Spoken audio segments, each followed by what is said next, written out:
It's October 23rd, 2006. Hungary's capital, Budapest, is on fire. After years of questionable governance, Prime Minister Ferenc Gyurcsány, in a private speech given to members of the Socialist Party, admits to corruption and political deception. The speech is leaked. The fallout is immediate. Citizens who grew up under an oppressive one-party regime, where all decisions were made behind closed doors, see red. Protesters flood the streets. They battle riot police. They break into Hungary's state TV headquarters, trying to broadcast their demands live. The police remove their badges. Protesters are beaten, shot at with rubber bullets. Some lose their eyes. Some are crippled. In the chaos, a pensioner, once a member of the Hungarian army, recalls something most people forgot. You can start a T-34 tank with a hand crank. One rusted museum exhibit piece rolls into history as an improvised weapon of the people against riot police. In Europe, in 2006, the government refuses to resign. The left implodes. The rest is history. Viktor Orbán rises. And for the next 15 years, Hungary becomes a cautionary tale of, quote, how not to, instead of a functional democracy. Corruption consolidates. Power centralizes. The economy, once a promising EU entrant, collapses into one of the weakest among the new member states. This is the story of how that happened, and how, today, the United States may be closer than anyone wants to believe to repeating it. This won't be a retelling of QAnon conspiracies. No great awakening, no storm, just a bit of plausible futurology, and a little recent history from a small country most viewers have probably missed, but with enormous implications. I guess we've progressed far enough along this tragic timeline for me to share this cautionary tale without sounding completely mad. For Americans watching, understand something up front. In Hungary, the left is burdened with the kind of legacy that Americans usually associate with the right. The US right is haunted by associations with slavery, supremacism, and groups like the Klan. Hungary never really had that. There were barely any proper Nazis. The German Reich had to invade Budapest to install its puppet regime. There simply weren't enough local fascists to secure the government. So, they extorted the regent with the life of his son and launched a simultaneous land invasion to ensure control. Hungary's alliance with Hitler was driven more by military necessity than ideology, something more comparable to Finland's position. What Hungary did have, though, was revolutionary communism, both homegrown and later Soviet-imposed. Before its externally forced collapse, the Austro-Hungarian Empire was a well-run monarchy that functioned as a kind of liberal autocracy. Yes, you heard that right. Maybe we'll talk more about what that means later.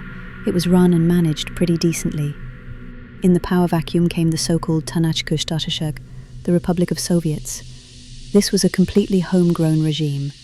Still, it had the usual enforcers.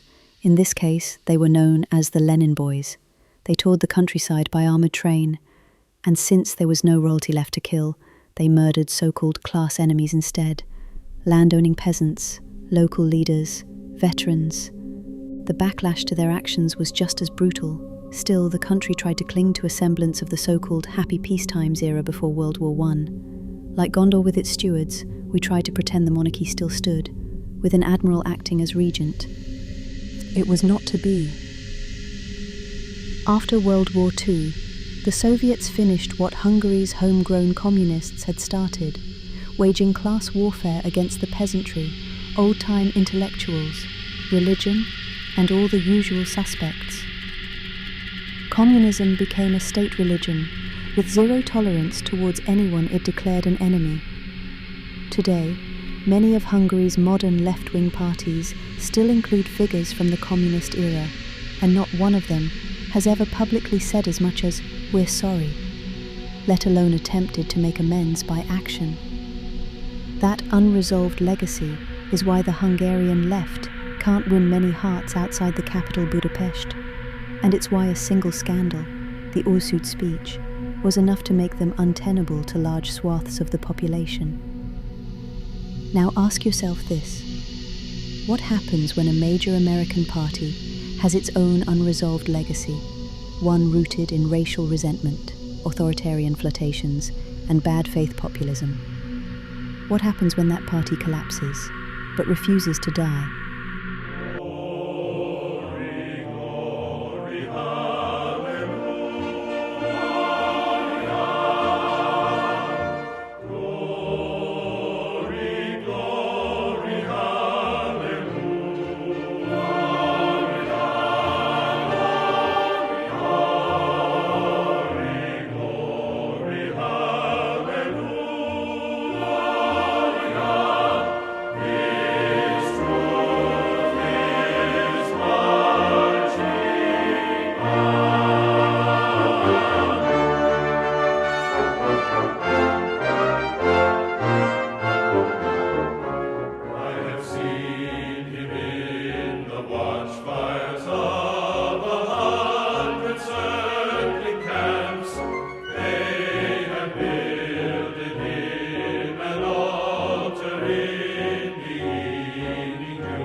So let's continue my half-assed lesson on history of political sentiment. As I already mentioned, there was no shortage of historical grievances toward the left.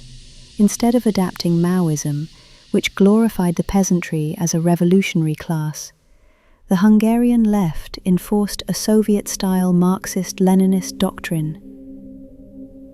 In a country dominated by smallholder farmers, this meant branding the land-owning peasantry as class enemies, alienating and at times persecuting the very group that made up most of the nation.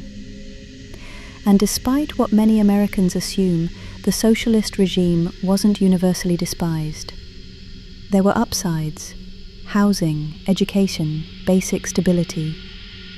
True believers of communism genuinely thought they were working for the greater good of the proletariat, and did their best. To some degree, there was success. Still, a large portion of the population carried deep resentment toward the one-party system, and by extension, the parties that inherited its legacy after 1990. This left a stain on the post-1990 Hungarian left, much like how unresolved ideological baggage continues to haunt certain American political movements, not outright evil, but marked by past sins that a sizable chunk of the electorate could never forget. Then came Prime Minister Ferenc Gyurcsány. His government mishandled communications repeatedly. They alienated various voter groups and created international incidents, including a bizarre 2005 episode in which a state-aligned commentator accused the visiting Saudi national football team of being terrorists, sparking diplomatic tensions. And then came the Orsud speech, which ended the traditional left-wing parties. Here are some memorable quotes from it. We're driving each other into madness just to scrape together enough money. I myself, something I hadn't done in over a year, started shouting 3 times in the past month alone. I just couldn't handle the pressure anymore during negotiations, not at colleagues, but during political talks. I told them to shove it up their ass and move forward already. We don't have many choices left. And why? Because we screwed up. Not just a little, a lot. No country in Europe has ever pulled a stunt this humiliating, nation-tier fuck-up by drooling half-wits like what we did. Sure, we can explain it away, but the truth? We blatantly lied through the last year and a half, maybe 2. Everything we said, not true. We overspent so wildly beyond the country's means, we couldn't even imagine it ourselves back then. And meanwhile, we didn't do anything for 4 years. Nothing. You can't name a single meaningful government measure we could be proud of. Nothing, except maybe dragging governance back from the at the very end. Look, the way things stand, there's no choice in the short term. Bersiani was right. We can mess around a little longer, but not much. The moment of truth came fast. Divine providence, global cash flow, and hundreds of tricks, which of course you don't need to know, let us limp through. But no more. That's it. No more. Hungary is written off. I nearly broke myself pretending we were governing for a year and a half. Instead, we lied. Morning, night, and day. I don't want to keep doing this anymore. There'll be protests. Of course there will. They'll gather outside Parliament. Sooner or later, they'll get bored and go home. This unprecedented confession detonated like a bomb. The outrage peaked on October the 23rd, 2006, the 50th anniversary of the 1956 revolution against Soviet rule. Cars were set ablaze. Protesters clashed with police in the streets. Riot police beat diners in restaurants. Rubber bullets blinded people. Ferenc Gyurcsány somehow managed to make things worse. His response doomed the entire left-wing governing coalition. Instead of resigning, or even attempting to calm the nation, he praised the police for their actions, pouring gasoline on already inflamed emotions. And yes, the Prime Minister was technically right. Over a few days, people did grow bored, and they did go home. But support for the Socialist Party collapsed. Any political party or person even tangentially connected became a pariah. Gyurcsány split off from the Socialist Party, forming a new group under the name Democratic Coalition. The old guard socialists limped on, weighed down by figures from the communist era. Their liberal coalition partners also crumbled, fracturing into new but equally tainted parties. This wasn't just a political defeat. It was a total annihilation of credibility. The next election, Fidesz swept to power with a 2/3 majority. That supermajority allowed Viktor Orbán to rewrite any law, even the constitution, with no checks and no balances. At first, many Hungarians welcomed the change. The existing constitution had been written under Soviet supervision. Even the opposition agreed it was outdated. Pre-Orbán era criminal law was also frequently criticized for favoring criminals over victims, particularly in high-profile cases of self-defense and property protection. In essence, some legal reform was long overdue. But Orbán's reforms went much further. He extended the terms of state media leaders to 9 years and required a 2/3 majority in parliament to change the law. And because Hungary's political culture had long treated state media as a political prize, the party in power always replaced its leadership. Most people barely noticed how serious this change truly was. Regardless of the attention it did or didn't receive, the reform guaranteed that state media would be stuffed with party loyalists. Even if Orbán lost the next election, they would still speak for him. Of course, Orbán didn't lose that election. He managed to win over 2/3 of seats in parliament, again. Much of Hungary's election law had been rewritten after the Özöd speech. Redrawing of district boundaries allowed Fidesz and Orbán to maintain a 2/3 majority again and again, despite winning only around 50% of the vote. I would argue things truly went off the rails when previously left-leaning TV channels, newspapers, websites, and even advertising agencies were bought out by Fidesz-aligned business elites. Independent media became nearly impossible to sustain at scale. Advertising markets, both public and private, were monopolized by loyal oligarchs. Critical outlets were bled dry, while friendly ones thrived on state-backed ad campaigns. This guaranteed Orbán's continued dominance. Before the rise of social media, owning the media meant owning what people knew. Then came the migrant crisis. the COVID-19 pandemic, and the so-called war waged somewhere else. Each event handed Orbán a legal excuse for rule by edict, by constantly manufacturing a state of emergency. Finally, Hungary is seemingly on the way out of this insanity. Sadly, the United States appears to be heading in the opposite direction, so let's discuss the parallels. Some might claim the US system is simply harder to break. After all, the same level of institutional capture as in Hungary would require 290 seats in the House of Representatives out of 435, 67 votes in the Senate out of 100, and 3/4 of all state legislatures, at least 38 states. This would create the same unlimited power that Fidesz and Orbán attained in Hungary. But is that truly impossible? I wager not. Trump is a charismatic, self-assured idiot.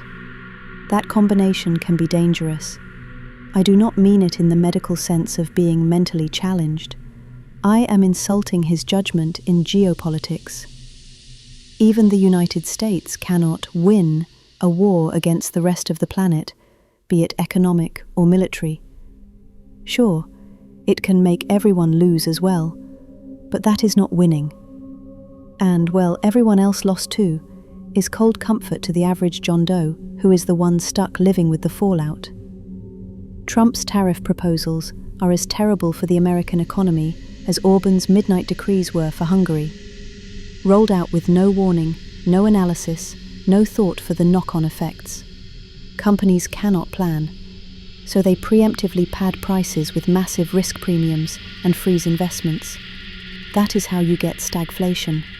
The entire economy locked in a defensive crouch, just like Hungary after those Friday night law changes, only this time on a United States scale. And these price hikes are not optional. If a company does not build in that cushion, the moment the wheel of fortune lands on their supply chain, they are bankrupt.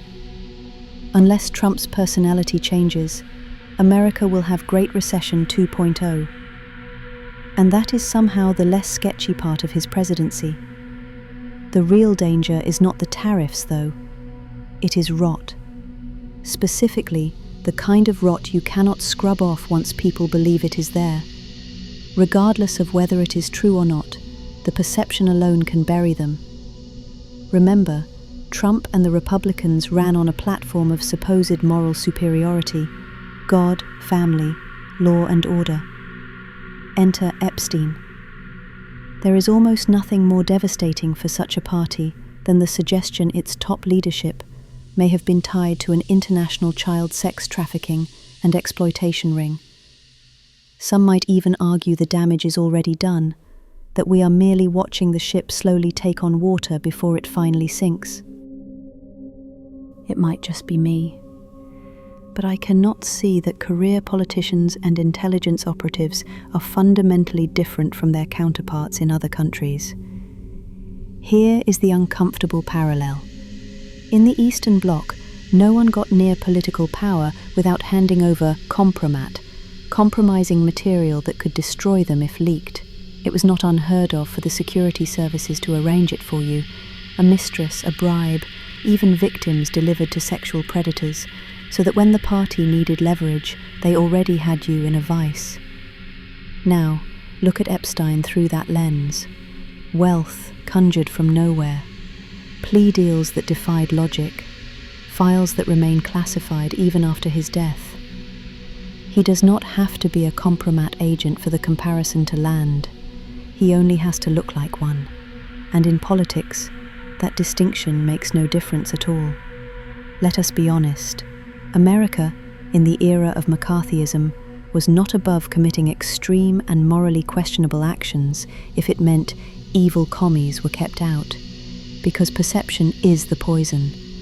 It does not matter whether the Republican leadership actually dipped their hands in Epstein's mess. Unless Republicans purge their own ranks, decisively and publicly, the fallout could be crippling, especially when paired with a recession. They could be permanently rebranded with some phrase that refers to them as the party of kid-diddling Nazis who crashed the economy, and gave us Great Depression 2.0, not necessarily in those exact words, just some short, catchy phrase carrying the same meaning. And once that label sticks, it will not come off.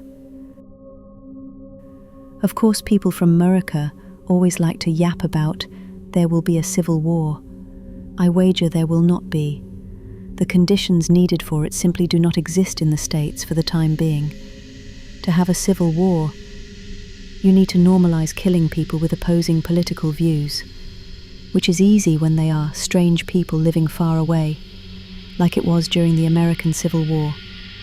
It is not so easy to make people willing to murder their neighbor Bob, who attended their wedding and whose wife brings cookies every weekend for their children.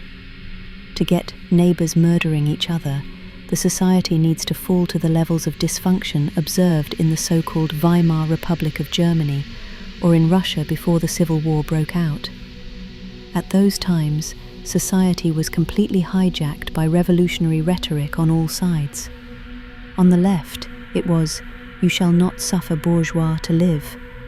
On the right, it was a frenzy to kill the traitors that are like a cancer to the motherland, their very existence threatening the cohesion of the nation. Without this sentiment being the norm, not the exception, the norm, on both sides of the political spectrum, there is not a wide enough recruitment pool to create a Spanish Civil War scenario. That is why I doubt the US will have a civil war anytime soon. As such, I suspect that the Americans will face the same question Hungarians did. Would handing unlimited power to the other party really be worse than keeping a party of Nazi kid diddlers who broke the economy alive in politics? Most people on social media would instinctively say, "No, of course not." But there is a very real chance they would be wrong. MAGA and the GOP would lose everything. Anyone tied to the administration, even tangentially, would become radioactive. Even Elon Musk's proposed new political party would be seen as a splinter of the toxic Republican brand, splitting the right's vote further. Christian true believers would feel personally betrayed on an unprecedented scale. If you ever wanted pure distilled hatred, this is where you would find it. Megachurch pastors would line up to call Republicans the Antichrist, which would not even be difficult given MAGA's own Trump as Christ memes. And the media landscape? It would collapse. Republican-aligned outlets would either turn viciously on the party or lose audience. A few stragglers would likely be bought out by Democrat-aligned billionaires. The rest would be starved by advertising boycotts. Payment processors would join in, the same way private sector sanctions isolated Russian companies after Ukraine. The US state would not even need to be involved. The First Amendment would not be relevant, because private actors are not bound by it. This happened in Hungary, with different sides of the political spectrum playing the same roles. In theory, this could lead to a Singapore-style stability, one dominant party ruling with competence. I would not even find it surprising if some of the more devoted progressive voters genuinely held this belief. True authoritarian rulers, paradoxically, can afford to plan long-term. Their power feels permanent, so they can focus on legacy. After all, if you feel like a king in all but name, you feel you own the country. In that state of mind, you do not even contemplate looting the treasury, to stash away wealth into the hands of loyal billionaires. When state funds are de facto your wealth, why would you hand them over to an upstart billionaire on a rickety ladder? But that is plausible only if democratic career politicians do not see themselves as career politicians. If they perceive their livelihoods as dependent on holding and hoarding power, they will behave the opposite of a secure regime. As hoarding power means strip mining state assets, placing them in the hands of party-loyal billionaires. Politicians in a 4-year revolving door system, gaining unchecked dominance. They will spend every day trying to cement their hold on power. That means rewriting laws, capturing the media outright, and doing whatever it takes to make their advantage unassailable. And in that kind of environment, corruption and quarterly thinking will metastasize. It would make NASA's Artemis revolving door scandal look quaint and irrelevantly small. I'm referring to the case when Kathy Lerder's approved SpaceX's wildly optimistic lunar lander bid and then almost immediately resigned at NASA, then got hired into a senior role at SpaceX itself. That kind of capture undermines trust in a single program. Now imagine it infecting every lever of power. The real danger is not single-party rule by itself. Singapore does fine with single-party rule. It is incompetence, paranoia, and fear of losing control, the exact conditions Hungary slid into after the left collapsed. The danger is the fear of losing power in the leadership of the one-party state, as it causes the state coffers to be looted dry. For the sake of American citizens, and perhaps the rest of the world, let us hope this future never comes to pass. Either Republicans must have the sense to throw Trump overboard before he steers the ship onto the rocks, or American voters must have the sense not to hand any party a 4/5 majority ever.